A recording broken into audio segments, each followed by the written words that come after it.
사랑하고 축복합니다. 12월 16일 금요일입니다.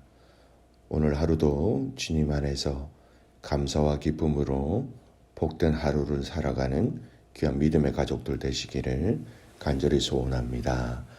오늘 말씀은 지혜자의 말이라는 제목으로 함께 말씀을 나누고자 합니다. 오늘 말씀은 전도서 10장 12절에서 20절까지 말씀입니다. 말씀을 봉독합니다. 지혜자의 입의 말들은 은혜로우나 우매자의 입술들은 자기를 삼키나니 그의 입의 말들의 시작은 우매요 그의 입의 결말들은 심히 미친 것이니라. 우매한 자는 말을 많이 하거니와 사람은 장래일을 알지 못하나니 나중에 일어날 일을 누가 그에게 알리리요. 우매한 자들의 수고는 자신을 불연하게 할 뿐이라 그들은 성읍에 들어갈 줄도 알지 못함이니라. 왕은 어리고 대신들은 아침부터 잔치하는 나라여 내게 화가 있도다. 왕은 귀족들의 아들이여 대신들은 취하지 아니하고 기력을 보호하려고 정한 때에 먹는 나라여 내게 복이 있도다. 게으른즉 석가래가 내려앉고 손을 놓은즉 집이 새느니라. 잔치는 희락을 위하여 베푸는 것이요 포도주는 생명을 기쁘게 하는 것이나 돈은 범사에 이용되느니라. 심중에라도 왕을 저주하지 말며 침실에서라도 부자를 저주하지 말라. 공중의 새가 그 소리를 전하고 날 짐승이 그 일을 전파할 것임이니라. 오늘 말씀 제목은 지혜자의 말이라는 제목입니다. 전도서에서 우리가 자주 나오는 주제 중에 우리의 신앙생활과 밀접하게 관련되어 있고 또 중요한 주제가 있다면 그것은 말입니다. 말을 하는 것은 너무나도 중요하고 또 말을 듣는 것도 참 중요합니다. 다른 사람들과 대화를 할 때에 그 말을 어떻게 듣느냐에 따라서 우리는 우리의 삶의 결론이 달라질 수 있다라는 것이지요. 말을 또한 어떻게 하느냐에 따라서 또 그 결과도 많이 달라지게 됩니다. 한국 속담에서도 말에 관한 속담이 얼마나 많이 있습니까? 가는 말이 고와야 오는 말이 곱다. 자기가 먼저 남에게 잘 대해주어야 남도 자기에게 잘 대해준다라는 그런 의미이죠. 가루는 칠수록 고와지고 말은 할수록 거칠어진다라는 속담도 있습니다. 말을 많이 하게 될 경우를 이렇게 경계하라라는 말이지요. 낱말은 새가 듣고 반말은 쥐가 듣는다. 아무리 비밀이 한 말도 누군가 듣는다라는 뜻으로 항상 말을 조심하라라는 의미입니다. 여러분, 말에 대한 속담이 무려 한국에는 800개가 넘는다라고 합니다. 이렇게 많다라는 것은 중요하다라는 의미뿐만 아니라 그 많은 말을 한다라는 것, 말이란 이 자체가 다루기 힘들다라는 것입니다. 그만큼 우리의 말, 우리의 언어 습관이 중요하다라는 것입니다. 오늘 전도서의 본문의 말씀은 우리의 말을 통해 사람을 알 수 있다라고 얘기하고 있습니다. 즉, 지혜 있는 자와 지혜가 없는 자, 즉 우매자를 말하지요. 알 수 있는 것은 말을 보면, 말을 들어보면, 말을 하는 것을 보면 알 수 있다라는 것입니다. 오늘은 이 12절에서 15절까지의 이 말에 대한 부분들을 살펴보면서 지혜가 무엇인지 또 지혜 있는 자의 말의 특징이 무엇인지를 한번 살펴보도록 하겠습니다. 지혜자의 말의 특징입니다. 12절 말씀 보십시오. 지혜자의 입의 말들은 은혜로우나. 오늘 지혜로운 자의 말은 한마디로 요약해서 이렇게 얘기합니다. 은혜로우나. 여러분, 은혜로우나라는 말의 의미는 덕을 세운다라는 것입니다. 여러분, 새 번역 성경에서도 이를 은혜로우나라는 이 부분들을 덕을 세운다라고 번역하고 있습니다. 덕스럽다, 즉 마음이 따뜻하고 또 위로가 되고 힘이 된다라는 것입니다. 여러분 잘 아시겠지만 이 말이라는 것은요, 우리의 마음에서 시작되는 것입니다. 마음에 있는 것이 말로 전달되어지고 표현되어진다라는 것이죠. 즉 우리의 말이 은혜롭게 되기 위해서는, 은혜로운 말을 하기 위해서는 근원적인 우리의 마음이 은혜로 채워져 있어야 한다라는 것입니다.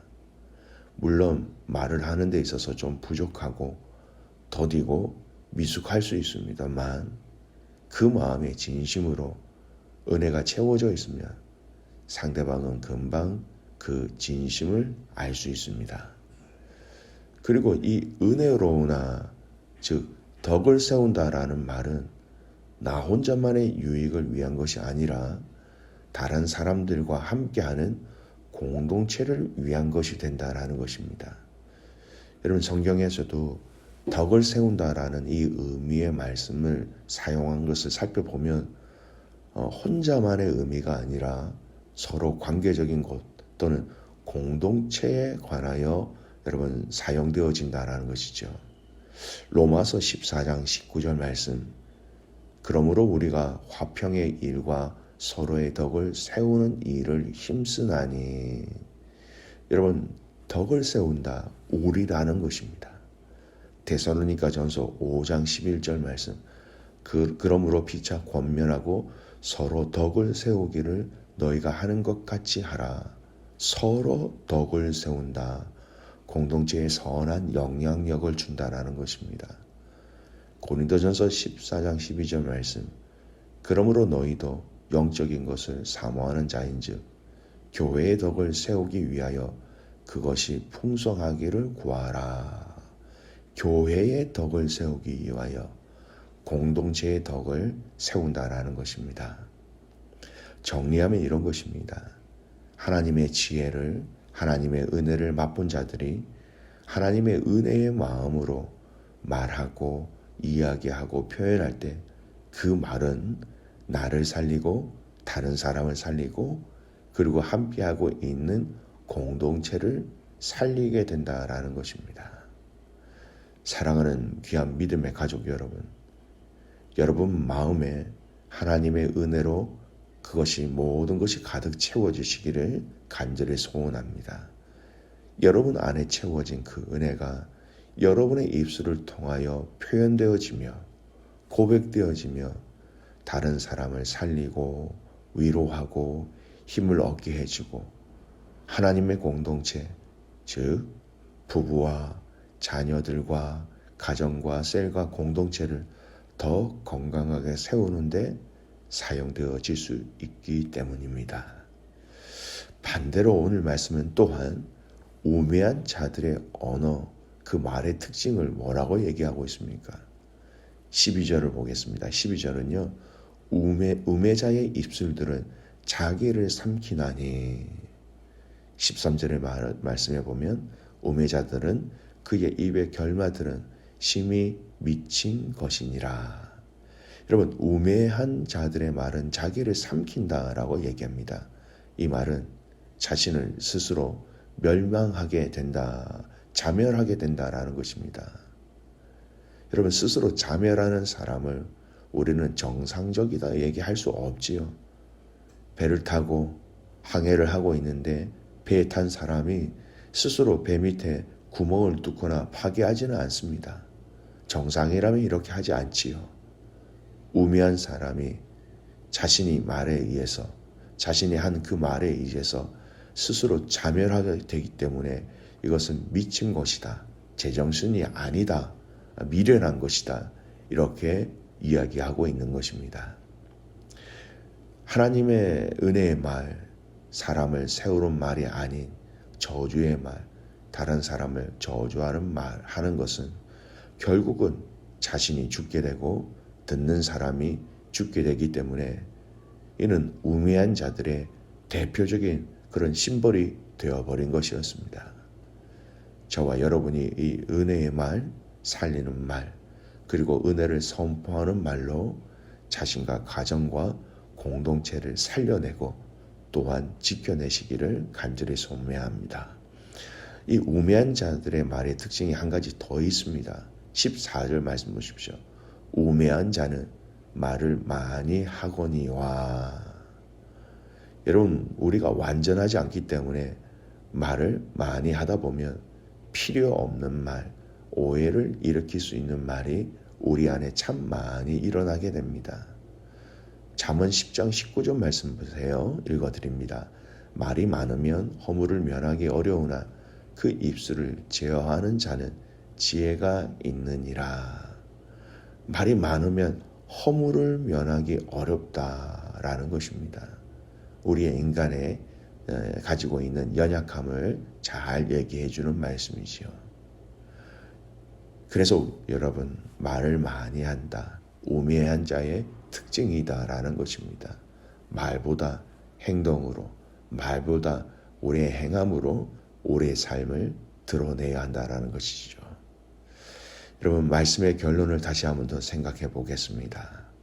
여러분, 오늘 이 말, 우리에게 주신 이 말을 통해서 내가 지혜 있는 자인지 우매한 자인지 분명히 알 수 있다라고 성경은 얘기하고 있습니다. 야고보서 1장 26절 말씀, 이런 말씀이 있습니다. 누구든지 스스로 경건하다 생각하며 자기 혀를 재갈 물리지 아니하고 자기 마음을 속이면 이 사람의 경건은 헛것이라. 혀에 재갈을 물린다. 여러분, 절제한다, 참는다라는 의미이죠. 여러분, 정말 쉽지 않습니다. 우리의 힘으로 우리의 혀에 재갈을 물린다라는 것 너무너무 힘들어요.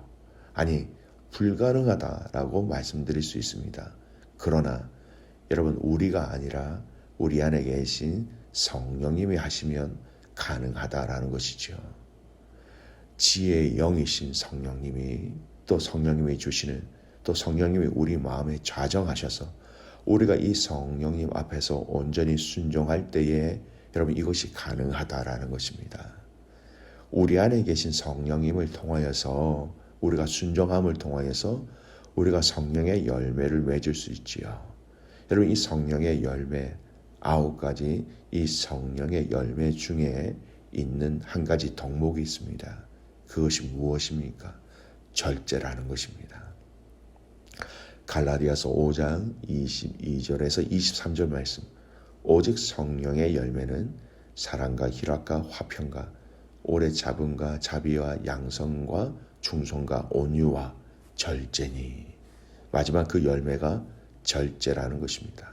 이 같은 것을 금지할 법이 없느니라. 여러분, 절제의 성령님을 통해서 우리의 마음, 우리의 입술, 우리의 행동에 절제의 열매가 맺혀지기를 간절히 소원합니다. 말씀의 결론을 맺습니다.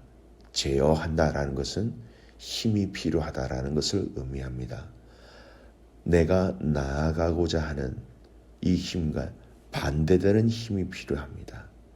내가 이야기하고자 하는 이 힘과 반대되는 힘이 있어야, 그 반대되는 힘이 더 강해야 내 말을 다스릴 수 있게 되는 것이죠. 내가 하고 싶은 말의 의미와 감정보다 더 강력한 성령님이 주장하실 그 힘이 우리를 다스릴 수 있다. 그 절제가 필요하다라는 것입니다. 다시 한 번 더 말씀드립니다. 우리는 우리 스스로 우리의 말을 절제할 수 있는 힘이 우리에게는 없습니다. 내 안에 계신 그 성령님이 우리 안에 계셔서 우리의 마음과 우리의 말을 제어해 주실 때에, 바꿔서 얘기하면 그 성령님 앞에서 우리가 철저히 우리의 자신들을 다 내어드리며 순종할 때에 이 말의 절제가 가능하다라는 것입니다. 믿음의 가족 여러분, 오늘 이 하루도 이 성령님을 통하여서, 성령님께 온전히 순종함을 통하여서 우리의 말을, 은혜의 말, 덕을 세우는 말, 살리는 말, 세워주는 말, 사랑하는 말로 오늘 이 하루를 주님께 올려드리는 귀한 믿음의 가족들 되시기를 주님의 이름으로 축복합니다. 아멘. 기도하겠습니다. 하나님 아버지, 감사와 찬송과 영광을 주님 앞에 올려드립니다. 하나님, 우리의 이 말, 우리의 힘으로 절제할 수 없다라는 걸 너무나 잘 알고 있습니다.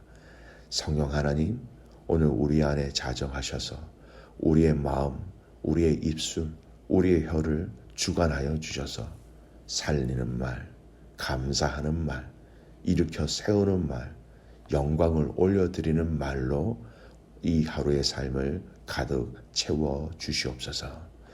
하나님, 원주민 단기 선교를 위하여 기도하고 있습니다.